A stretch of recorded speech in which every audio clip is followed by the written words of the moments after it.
Hello दोस्तों, नमस्कार। आइए हम सभी डीएलएड तृतीय सेमेस्टर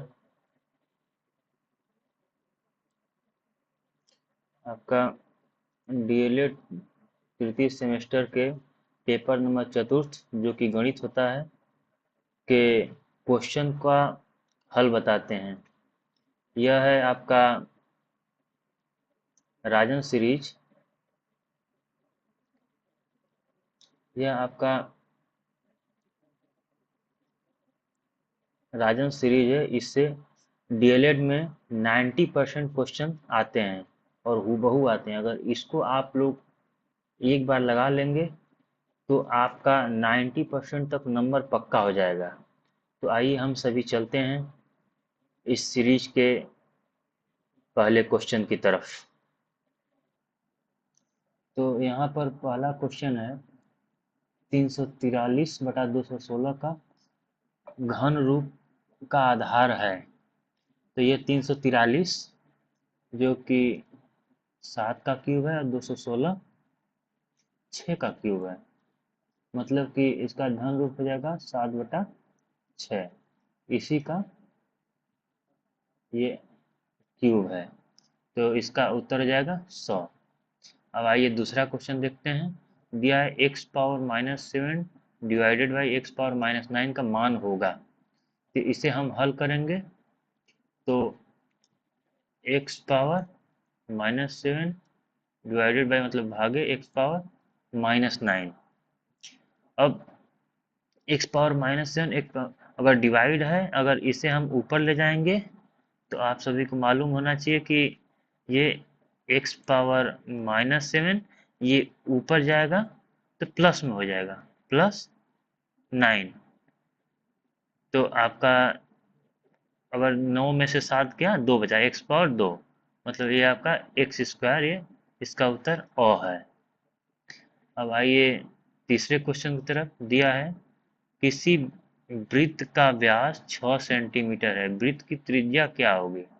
तो हम सभी को मालूम है कि किसी भी वृत्त का रेडियस होता है डायमीटर अपॉन 2, अर्थात त्रिज्या इज इक्वल टू व्यास बटा 2। तो व्यास कितना है, 6 है। तो 6/2 बराबर 3। तो इसका उत्तर हो जाएगा आपका 3। अब आइए हम सभी चौथा क्वेश्चन देखते हैं। दिया है घड़ी की मिनट की सुई 12 पर तथा घंटे की सुई 2 पर है, सुइयों के बीच का कोण ज्ञात करें। तो अब आइए हम सभी इसको एक घड़ी बनाते हैं। ये आपका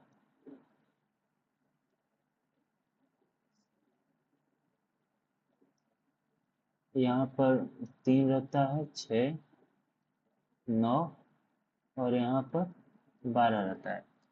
और इसमें 1, 2 करा है कि मिनट की सुई 12, घंटे की सुई, मिनट की सुई 12 पर और घंटे की सुई 2 पर है। तो इसके बीच का कोण बताइए, डिग्री बताइए। तो हम सभी को मालूम है अगर कोई भी एक सुई यहाँ से लेकर एक राउंड कर जाए तो 60 मिनट चलेगी और एक राउंड में 360 डिग्री होता है। तो 60 मिनट में 360 डिग्री, तो एक मिनट में कितने डिग्री पड़ जाएगा, 6 छः के 36, एक मिनट में 6 डिग्री होगा। अब यहाँ पर हम देखते हैं कि मिनट की सुई 12 पर है और घंटे की सुई 2 पर है। मतलब 12 और 2 के बीच में कितने मिनट, 12 से 1 के बीच में 5 मिनट और 1 से 2 के बीच में 5 मिनट, मतलब 10 मिनट। तो 10 मिनट में कितने डिग्री हो जाएंगे, एक मिनट में 6 डिग्री, 10 मिनट में 10 गुणे 6 60 डिग्री। इसका उत्तर हो जाएगा 60 डिग्री। अब है दूसरा, 6 और 54 का मध्यानुपाती क्या है। तो मध्यानुपाती निकालने के लिए हम पहले और दूसरे संख्या का गुणा करके उसका अंडर रूट निकाल लेंगे। जैसे कि आपका 6 गुणे 54, इसका अंडर रूट निकाल लेंगे। तो 6 गुणे 54, इसे हम 3 गुणे 2 कर सकते हैं और 27 गुणे 2 तो 2 बाहर निकल जाएगा, 2 बार है, और 27 × 81, इसका 9 बार, मतलब 9 दूना के 18। इसका उत्तर आपका आ जाएगा वो 18। अब छठवां क्वेश्चन है, यदि समुच्चय ए 4 6 7 है और बी 3 5 6 है, तो ए इंटरसेक्शन बी का अवयव क्या होगा। अब यहाँ पर इंटरसेक्शन पूछा है। इंटरसेक्शन, इंटरसेक्शन मतलब दोनों में कॉमन चीजें क्या हैं। कॉमन चीजें से अब हम आइए देखिए, ए में क्या है 4 6 7, और बी में क्या है 3 5 6, दोनों में कॉमन चीजें क्या है, तो दोनों में 6 है। क्या है, दोनों में 6 है। यही आपका ए इंटरसेक्शन बी आ जाएगा 6, मतलब उत्तर आ जाएगा ब। अब आइए सातवां क्वेश्चन, 1 वर्ग मीटर बराबर क्या होगा। तो 1 वर्ग मीटर, यहाँ पर 1 वर्ग मीटर, मीटर स्क्वायर। अब इसे हमें सेंटीमीटर में बदलना है, तो ये एक ही है। अब ये हमें मालूम कि मीटर बराबर 1 मीटर बराबर 100 सेंटीमीटर, यहाँ मीटर गुणे मीटर है, तो हमें यहाँ पे एक, अब यहाँ पर मीटर को सेंटीमीटर में बदलने के लिए 100 का गुणा करेंगे। अब ये हो गया 1 सेंटीमीटर, और दूसरे मीटर को सेंटीमीटर में बदलने के लिए फिर से 100 का गुणा करेंगे, ये हो गया सेंटीमीटर। अब जाके ये सेंटीमीटर स्क्वायर होगा, तो कितना हो जाएगा, एक के आगे 2 3 4 शून्य सेंटीमीटर स्क्वायर। तो आपका इकाई, दहाई, सैकड़ा, हजार, 10,000, मतलब 1 मीटर स्क्वायर बराबर 10,000 सेंटीमीटर स्क्वायर। ये आपका 100 उत्तर हो जाएगा। अब आइए आठवां क्वेश्चन। आठवां क्वेश्चन कह रहा है कि log 381 = 4 का घातांकीय रूट क्या होगा। तो लॉगरिथम का नियम होता है कि आपका log a power b = c है, तो इसका घातांकीय रूप होता है a पावर c = b। तो इसके अनुसार यहाँ पर है a के जगह पर 3 है, और b की जगह पर 81 है, और c की जगह पर 4 है। तो घातांकीय रूप हो जाएगा इसका a की जगह पर आपका 3 ही है, और ये आपका c यहाँ पर चला आएगा = 81। ये आपका उत्तर हो जाएगा, मतलब ब। अब आइए आगे हम क्वेश्चन देखते हैं।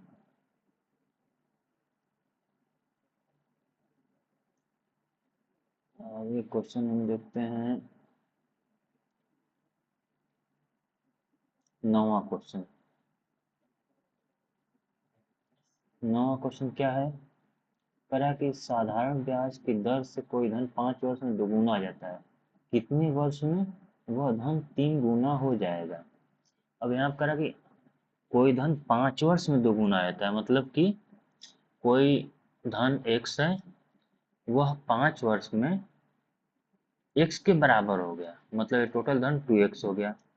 तो अगला x बनने में कितना समय लगेगा, तो उतना ही समय लगेगा जितना कि ये x बनने में समय, मतलब कि 5 वर्ष और समय लगेगा, तो एक x और बन जाएगा, मतलब कुल मिलाकर 3x हो गया। तो 3 गुना हो गया धन कितने साल में, 10 साल में। तो यह 10 वर्ष में आपका धन 3 गुना हो गया। अगर इसे फार्मूला से करते हैं, तो फार्मूला आपको मालूम है सिंपल इंटरेस्ट का, P गुणे R गुणे T बटा 100।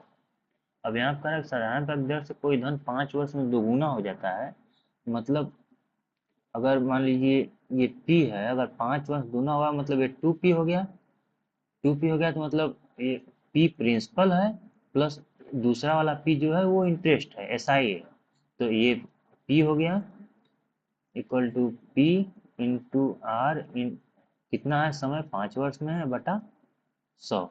ये P से P कट गया, और 5 20 100, मतलब दर कितना हो गया 20%। मतलब ये 20% की दर से धन बढ़ रहा है। अब मुझे 3 गुना धन होने में कितना समय लगेगा ज्ञात करना है। तो एक पी तो जो मूलधन है वो वही है, 3 गुना करने के लिए मतलब हमें ब्याज सिंपल इंटरेस्ट 2P होना चाहिए। तो हम SI2P रखते हैं और ये P हाई है जो मूलधन है। हमें दर ज्ञात हो गया, रेट ज्ञात हो गया, दर 20%। हमें T ज्ञात करना है बटा 100, 100। P से P कट गया, ये 20 पाँचे 100 कट गया, ये 5 2 में गुणा हो जाएगा तो T बराबर 5 गुना 10, मतलब 10 वर्ष ये आपका आ गया, ये इसका 10 वर्ष हो गया। अब आइए यहाँ पर व्यंजक p square x square c plus C square x square minus a c square minus a p square का गुणनखंड क्या है। तो इसका गुणनखंड करने के लिए सबसे पहले हम इन दोनों में से एक्स स्क्वायर कॉमन लेते हैं, इसको हम यहाँ नीचे लगाते हैं।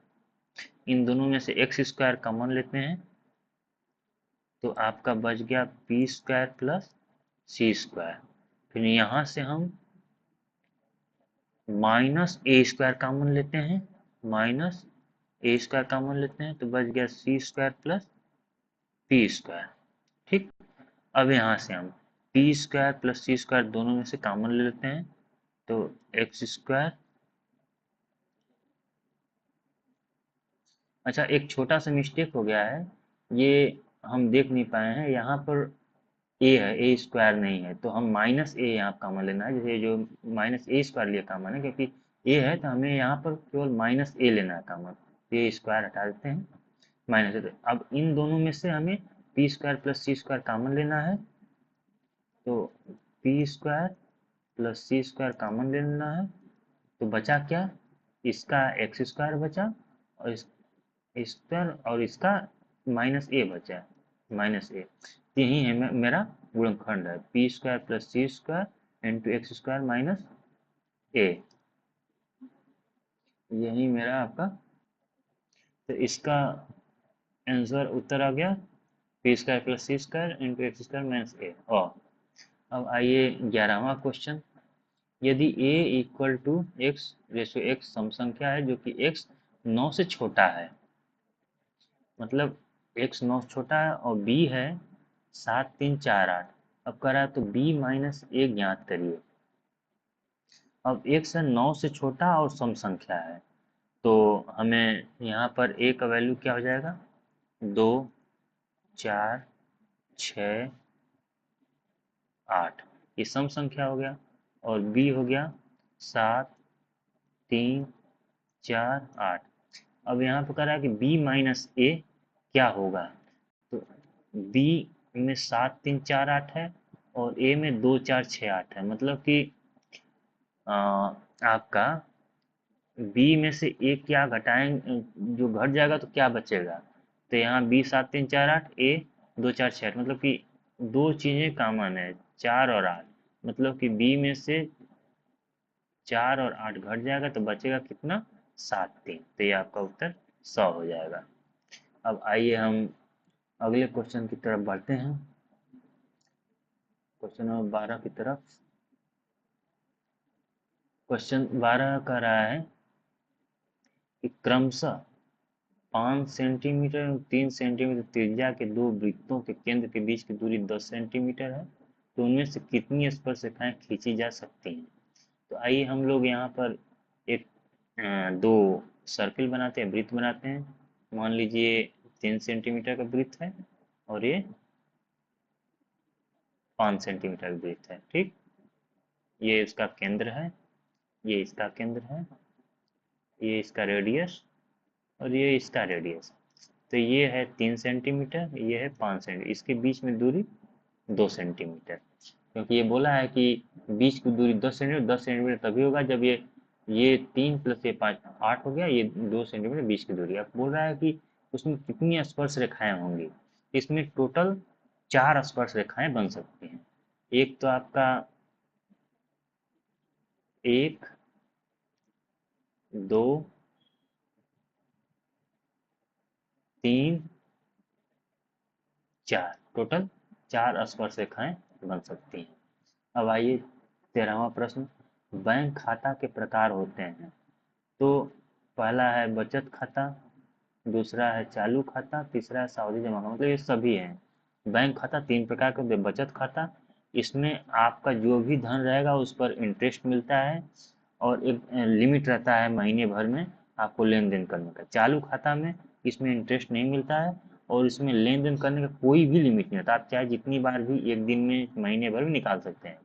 और सावधि जमा खाता में आप एक महीने में फिक्स बार, मतलब एक बार आप इसमें जमा कर सकते हैं कोई भी अमाउंट। ठीक, तो इसका द हो जाएगा उत्तर। अब आइए 14वां प्रश्न। अल्पवयस्क व्यक्ति खाता अल्पवयस्क का खाता कहलाता है। ठीक, ये आप लोगों को मालूम हुआ, आप लोग अपने क्लासेस में पढ़े होंगे कि अल्पवयस्क व्यक्ति का खाता अल्पवयस्क खाता कहलाता है। ऐसे व्यक्ति की आयु कम से कम कितनी होना चाहिए? तो बैंक के रूल के अनुसार अल्पवयस्क खाता जो होता है वो 12 वर्ष के बच्चों का खोला जाता है। ठीक, अब आइए हम आगे 15वां क्वेश्चन देखते हैं।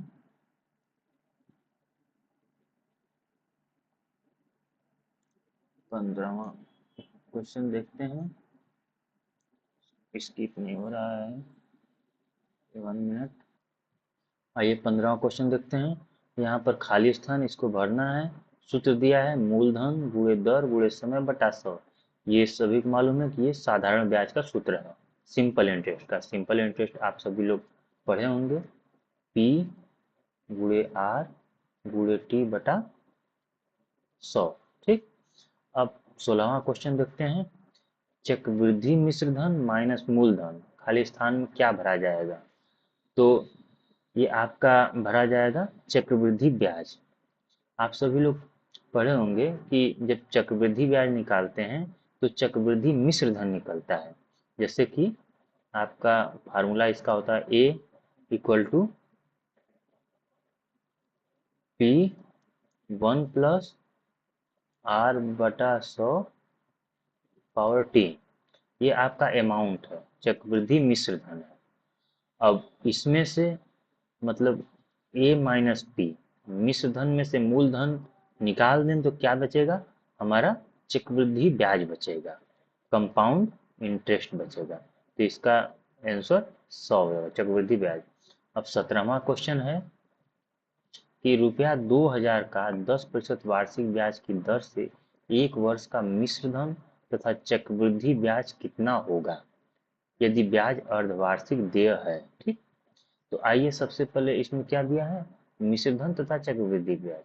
तो मिश्र धन का फार्मूला हम लोग अभी देखे हैं, ए बराबर पी 1 प्लस आर बाई 100 के पावर टी।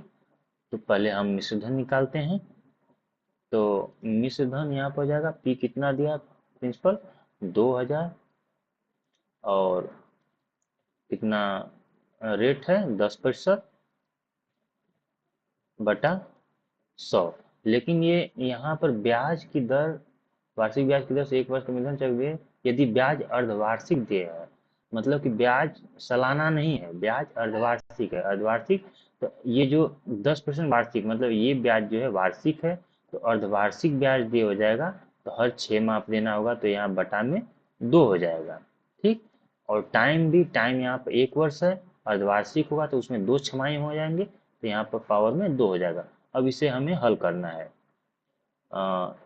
10 में 100 बटा 10 हो गया, तो आपका हो जाएगा 2000।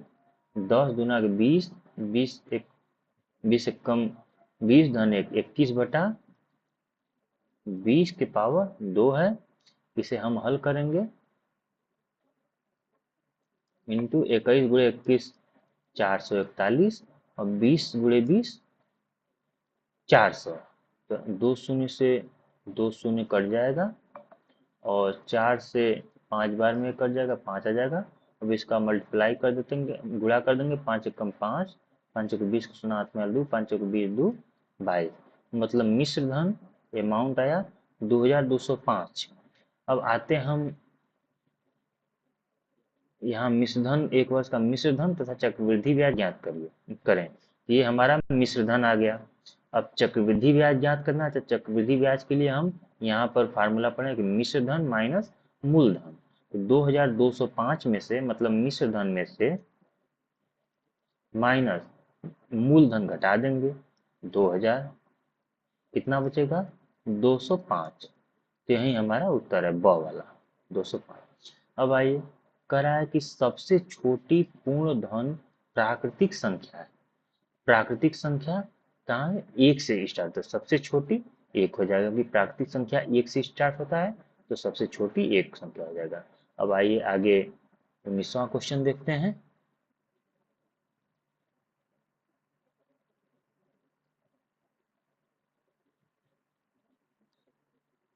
19वां क्वेश्चन है, पूर्ण घन संख्या नहीं है।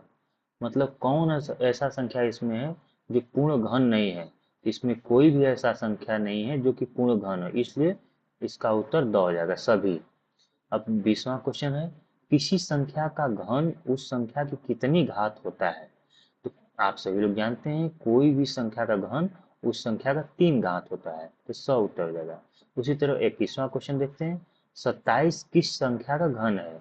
तो 27 3 का घन है, जैसे कि 3 को अगर हम 3 बार गुणा करें तो 3 तिलिक 9 तिलिक 27 आ जाएगा। उसी तरह 22, वर्गमूल के चिन्ह के ऊपर बाईं ओर हम यदि संख्या 3 लिख देते हैं तो वह किस चिन्ह को प्रदर्शित करता है।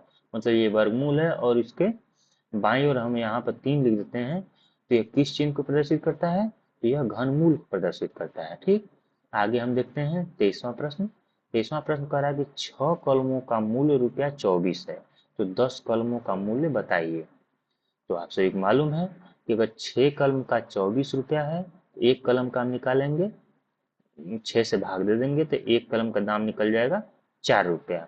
अब यहाँ पर 10 कलम का पूछा है, एक कलम का दाम 4 रुपया, तो 10 कलम का दाम 40 रुपया। इसका उत्तर द हो जाएगा। आइए हम 24वां क्वेश्चन देखते हैं। 24वां क्वेश्चन कर रहा है कि 5 मजदूरों की मजदूरी 1250 है, तो 8 मजदूरों की मजदूरी कितनी होगी। तो 5 मजदूरों की मजदूरी 1250, तो एक मजदूरों की मजदूरी ज्ञात करने के लिए हम 1250 में 5 का भाग देंगे। तो भाग 5 गुना के 10, 50 25, मतलब कि एक मजदूरों की मजदूरी 250 रुपया हो जाएगा। अब कह रहा है कि 8 मजदूरों की मजदूरी कितनी होगी, तो 250 इंटू 8 गुणे 8 कर देंगे, तो 8 शून्य शून्य, 8 पाँच 40, शून्य 8 पाँच 4, 8 9 16 4 20, मतलब 2000 रुपये 8 मजदूरों की मजदूरी हो जाएगी। इसका उत्तर अ हो जाएगा। इसी तरह आइए 25वां क्वेश्चन देखते हैं। समानुपाती में बाह्य पदों तथा मध्य पदों के गुणनफल का संबंध क्या होता है। आप लोग देखे होंगे कि ए संबंधी बी समानुपाती सी संबंधी डी। तो ये क्वेश्चन कर रहा है कि बाह्य पदों का मल्टीप्लाई ए इंटू डी और मध्य पदों का मल्टीप्लाई बी इंटू सी में संबंध क्या होता है। तो आप सभी लोग को मालूम है कि ये जब मल्टीप्लाई होता है तो इक्वल होता है, तो यहीं पर बस बताना है कि ये दोनों का संबंध बराबर होता है, मतलब इसका उत्तर अ हो जाएगा। अब आइए 26वां क्वेश्चन। कह रहा है 26वां क्वेश्चन में समानुपात में कितने पद होते हैं। तो समानुपात में अभी देखें समानुपात, तो समानुपात में 4 पद हो रहे हैं, क्योंकि कह रहा है कि बाह्य पद 1 और 2 प्लस मध्य पद बी और सी, मतलब 3 4, मतलब समानुपात में टोटल 4 पद होते हैं, 2 उत्तर हो जाएगा। अब आइए 27वां क्वेश्चन। 27वां कह रहा है यदि 6 किताबों का मूल्य रुपया 24 है तो 7 किताबों का मूल्य कितना होगा। तो यहाँ पर 6 किताबों का मूल्य 24 दिया है, तो एक किताब का निकालने के लिए भागा देंगे, एक किताब का 6 चौक 24 4 रुपया आ गया। अब पूछा कि 7 किताब का मूल्य, तो एक किताब का मूल्य 4 रुपया, तो उसमें 7 का गुणा कर देंगे तो 7 किताब का मूल्य निकल जाएगा, 7 चौक 28, तो इसका आपका द उत्तर हो जाएगा 28। अब आ जाइए 28वां क्वेश्चन। कह रहा है 2/3 पावर 5 के पावर घाते 5 का अर्थ क्या है। और कोष्टक बंद है, मतलब कि दोनों संख्याओं पर ये घात है, मतलब 2 घाते 5 और 3 घाते 5 के बराबर है, मतलब इसका उत्तर अ हो जाएगा। अब आइए देखते हैं 29वां क्वेश्चन। 29वां क्वेश्चन कह रहा है कि 4/7 गुणे 4/7 गुणे 4/7 को क्या लिखा जा सकता है।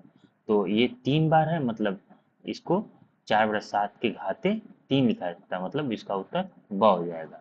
अब आइए हम आगे क्वेश्चन देखते हैं।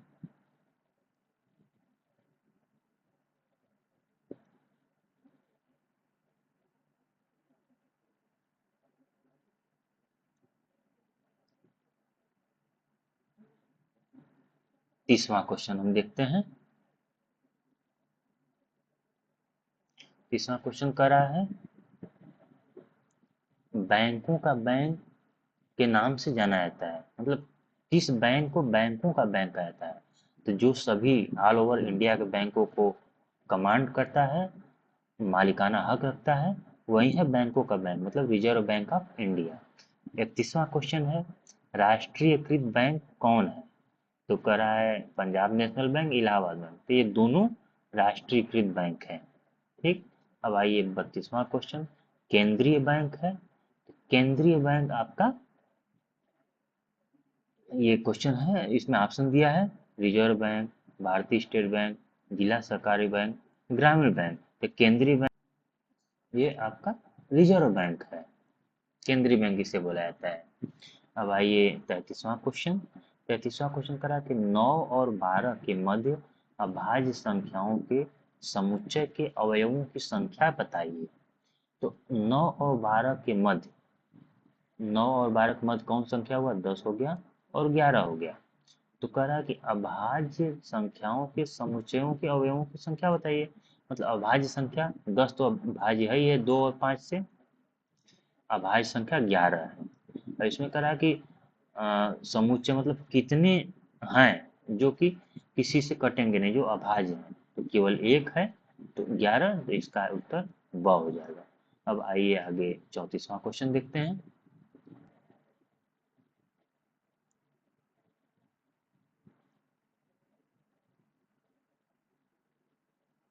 34वां क्वेश्चन है, हाई किस समुच्चय को दर्शाता है? तो ये रिक्त समुच्चय को दर्शाता है। ठीक।